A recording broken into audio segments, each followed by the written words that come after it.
So I want to start by offering you a free, no-tech life hack. And all it requires of you is this, that you change your posture for 2 minutes. But before I give it away, I want to ask you to right now do a little audit of your body and what you're doing with your body. So how many of you are sort of making yourselves smaller? Maybe you're hunching, crossing your legs, maybe wrapping your ankles. Sometimes we hold on to our arms like this. Sometimes we spread out. I see you. So I want you to pay attention to what you're doing right now. We're going to come back to that in a few minutes, and I'm hoping that if you sort of learn to tweak this a little bit, it could significantly change the way your life unfolds. So we're really fascinated with body language, and we're particularly interested in other people's body language. You know, we're interested in, like, you know, an awkward interaction, or a smile, or a contemptuous glance, or maybe a very awkward wink, or maybe even something like a handshake. Here they are arriving at number 10, and look at this lucky policeman gets to shake hands with the President of the United States. Oh, and here comes the Prime Minister of the... No.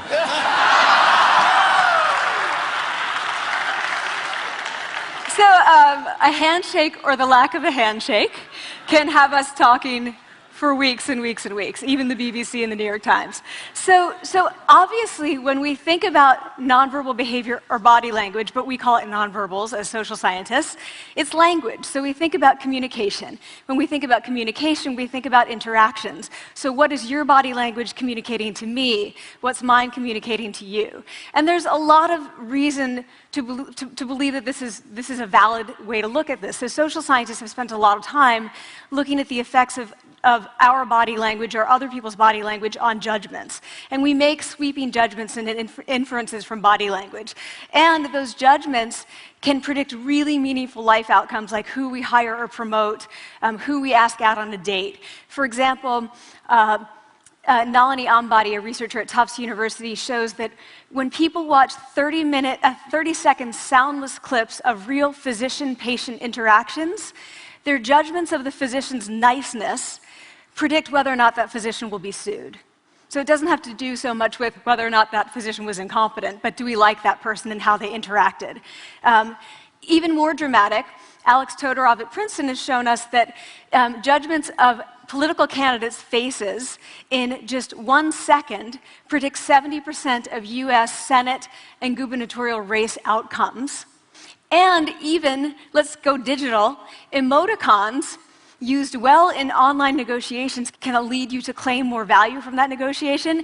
If you use them poorly, bad idea, right? So when we think of nonverbals, we think of how we judge others, how they judge us, and what the outcomes are.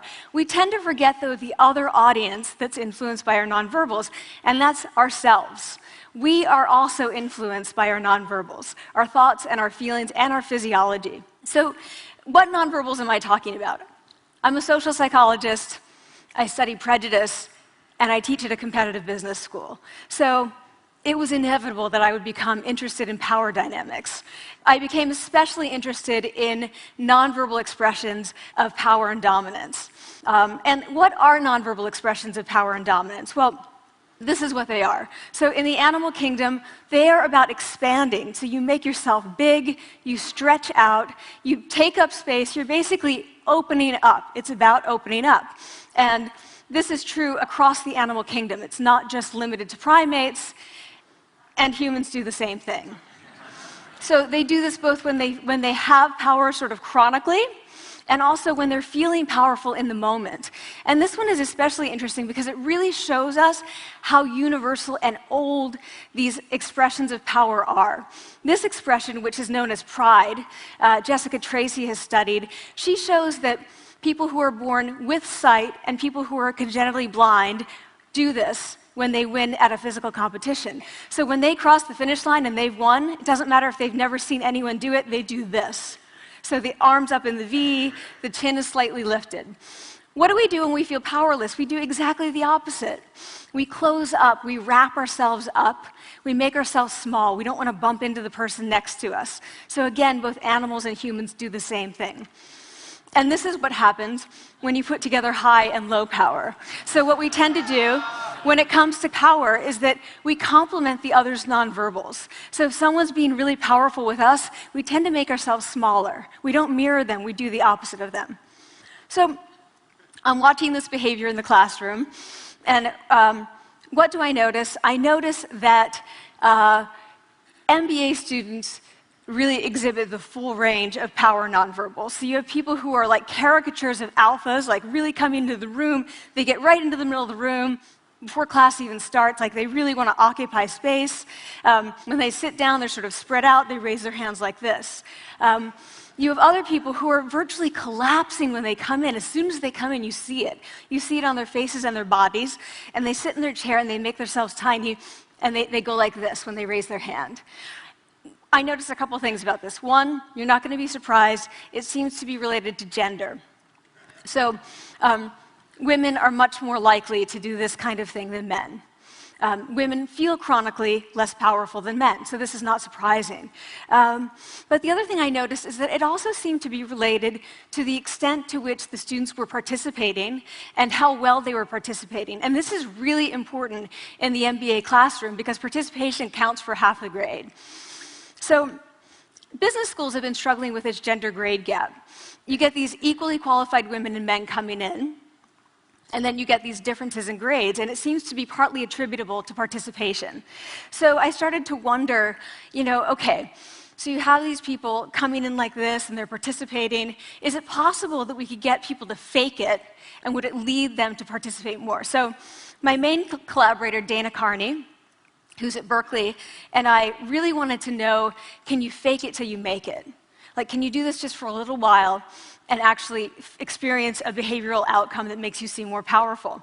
So we know that our nonverbals govern how other people think and feel about us. There's a lot of evidence, but our question really was, do our nonverbals govern how we think and feel about ourselves?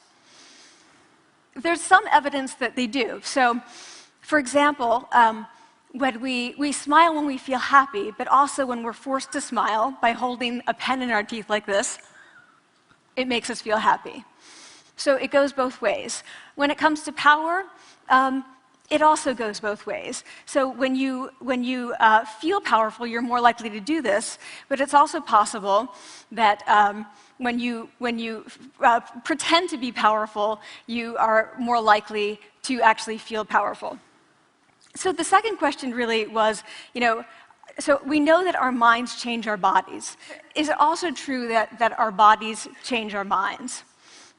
And when I say minds, in the case of the powerful, what am I talking about?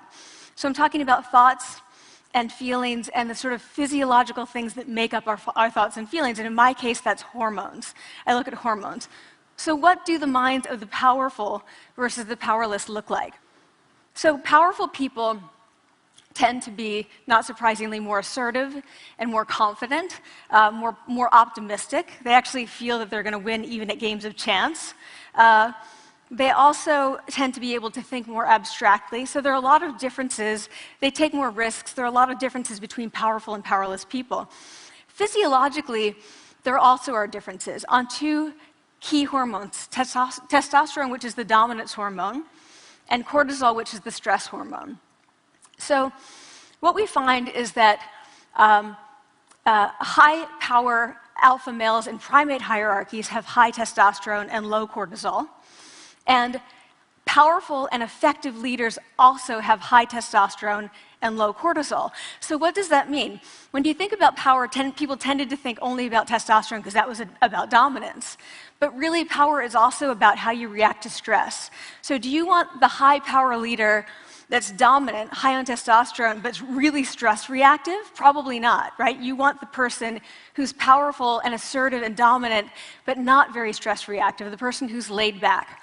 So we know that in primate hierarchies, if an alpha needs to take over, if an individual needs to take over an alpha role sort of suddenly, within a few days, that individual's testosterone has gone up significantly and his cortisol has dropped significantly.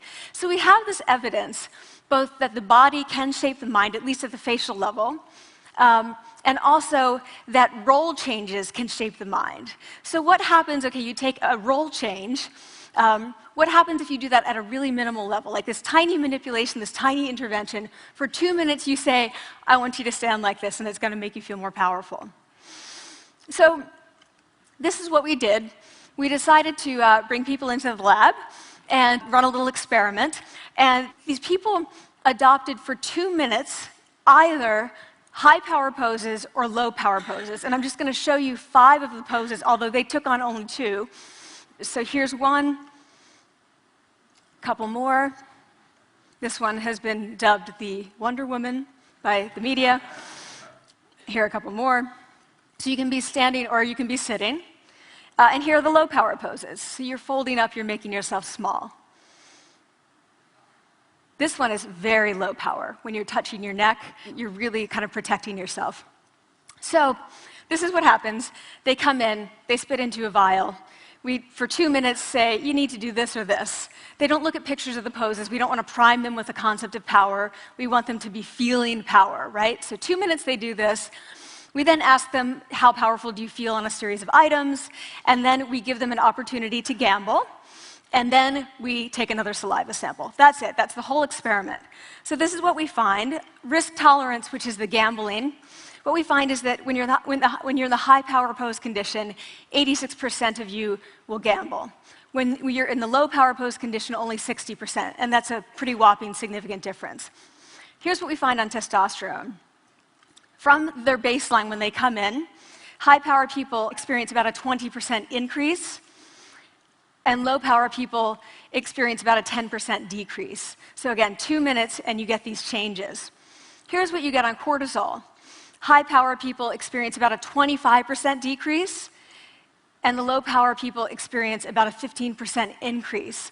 So 2 minutes lead to these hormonal changes that configure your brain to basically be either assertive, confident, and comfortable, or really stress-reactive, and feeling sort of shut down. And we've all had that feeling, right? So it seems that our nonverbals do govern how we think and feel about ourselves. So it's not just others, but it's also ourselves. Also, our bodies change our minds. But the next question, of course, is, can power posing for a few minutes really change your life in meaningful ways? So this is in the lab, it's this little task, it's just a couple of minutes. Where can you actually apply this, which we cared about, of course.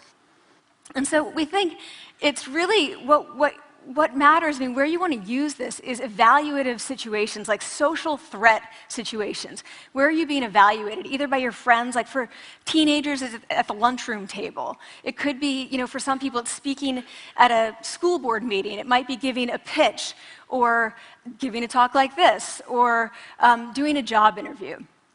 We decided that the one that most people could relate to, because most people had been through, was the job interview. So we published these findings, and the media are all over it, and they say, okay, so this is what you do when you go in for the job interview, right?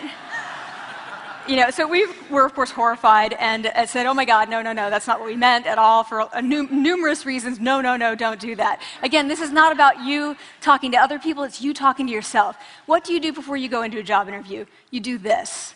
Right? You're sitting down, you're looking at your iPhone or your Android, not trying to leave anyone out. You're looking at your notes, you're hunching up, making yourself small, when really what you should be doing maybe is this, like in the bathroom, right? Do that, find 2 minutes. So that's what we want to test, okay? So we bring people into a lab, and they do either high or low power poses again. They go through a very stressful job interview. It's 5 minutes long. They are being recorded, they're being judged also, and the judges are trained to give no nonverbal feedback. So they look like this. Like, imagine this is the person interviewing you. So for 5 minutes, nothing. And this is worse than being heckled.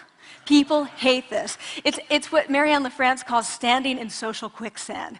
So this really spikes your cortisol. So this is the job interview we put them through, because we really wanted to see what happened. We then have these coders look at these tapes, 4 of them. They're blind to the hypothesis, they're blind to the conditions. They have no idea who's been posing in what pose. And they end up looking at these sets of tapes, and they say, oh, we want to hire these people, all the high-power posers. We don't want to hire these people. We also evaluate these people much more positively overall. But what's driving it? It's not about the content of the speech. It's about the presence that they're bringing to the speech. We also, because we rate them on all these variables related to sort of competence, like how well structured is the speech? How good is it? What are their qualifications? No effect on those things. This is what's affected, these kinds of things. People are bringing their true selves, basically. They're bringing themselves. They bring their ideas, but as themselves, with no residue over them. So this is what's driving the effect, or mediating the effect. So when I tell people about this, that our bodies change our minds, and our minds can change our behavior, and our behavior can change our outcomes, they say to me, it feels fake, right? So I said, fake it till you make it. Like, it's not me. Like, I don't want to get there and then still feel like a fraud. I don't want to feel like an imposter. I don't want to get there only to feel like I'm not supposed to be here. And that really resonated with me, because I want to tell you a little story about being an imposter and feeling like I'm not supposed to be here. When I was 19, I was in a really bad car accident. I was thrown out of a car, rolled several times. I was thrown from the car, and I woke up in a head injury rehab ward. And I had been withdrawn from college, and I learned that my IQ had dropped by 2 standard deviations, which was very traumatic. I knew my IQ because I had identified with being smart, and I had been called gifted as a child. So I'm taken out of college. I keep trying to go back. They say, you're not going to finish college. Like, just, there are other things for you to do, but that's not going to work out for you. So I really struggled with this. And I have to say, having your identity taken from you, your core identity, and for me it was being smart, having that taken from you, there's nothing that leaves you feeling more powerless than that. So I felt entirely powerless. I worked and worked and worked, and I got lucky and worked and got lucky and worked. Eventually, I graduated from college. It took me 4 years longer than my peers. And I convinced someone, my angel advisor, Susan Fisk, to take me on. And so I ended up at Princeton, and I was like, I am not supposed to be here. I am an imposter. And the night before my first year talk, and the first year talk at Princeton is a 20-minute talk to 20 people. That's it. I was so afraid of being found out the next day that I called her and said, I'm quitting. She was like, you are not quitting, because I took a gamble on you and you're staying.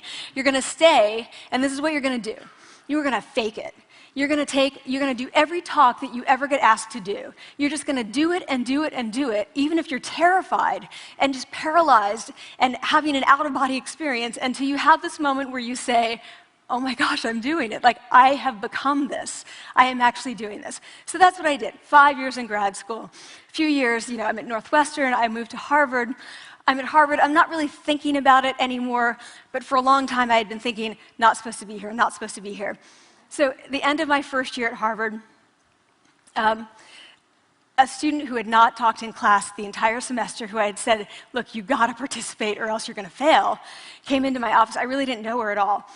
And she came in totally defeated, and she said, I'm not supposed to be here.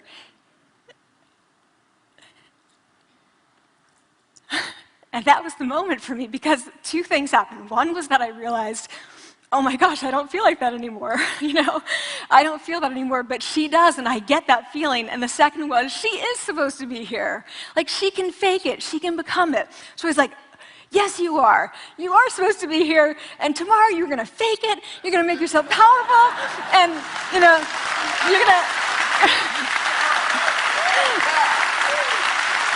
and you're going to go into the classroom, and you are going to give the best comment ever, And she gave the best comment ever, and people turned around, and they were like, oh my God, I didn't even notice her sitting there, She comes back to me months later, and I realized that she had not just faked it till she made it, she had actually faked it till she became it. So she had changed. And so I want to say to you, don't fake it till you make it, fake it till you become it. It's not do it enough until you actually become it and internalize. The last thing I want to leave you with is this. Tiny tweaks can lead to big changes. So this is 2 minutes. 2 minutes, 2 minutes, 2 minutes. Before you go into the next stressful evaluative situation, For 2 minutes, try doing this in the elevator, in a bathroom stall, at your desk behind closed doors. That's what you want to do. Configure your brain to cope the best in that situation. Get your testosterone up, get your cortisol down. Don't leave that situation feeling like, oh, I didn't show them who I am. Leave that situation feeling like, oh, I really feel like I got to say who I am and show who I am. So I want to ask you first, both to try power posing, and also I want to ask you to share the science, because this is simple. I don't have ego involved in this. Give it away, share it with people, because the people who can use it the most are the ones with no resources and no technology and no status and no power. Give it to them, because they can do it in private. They need their bodies, privacy, and 2 minutes, and it can significantly change the outcomes of their life. Thank you.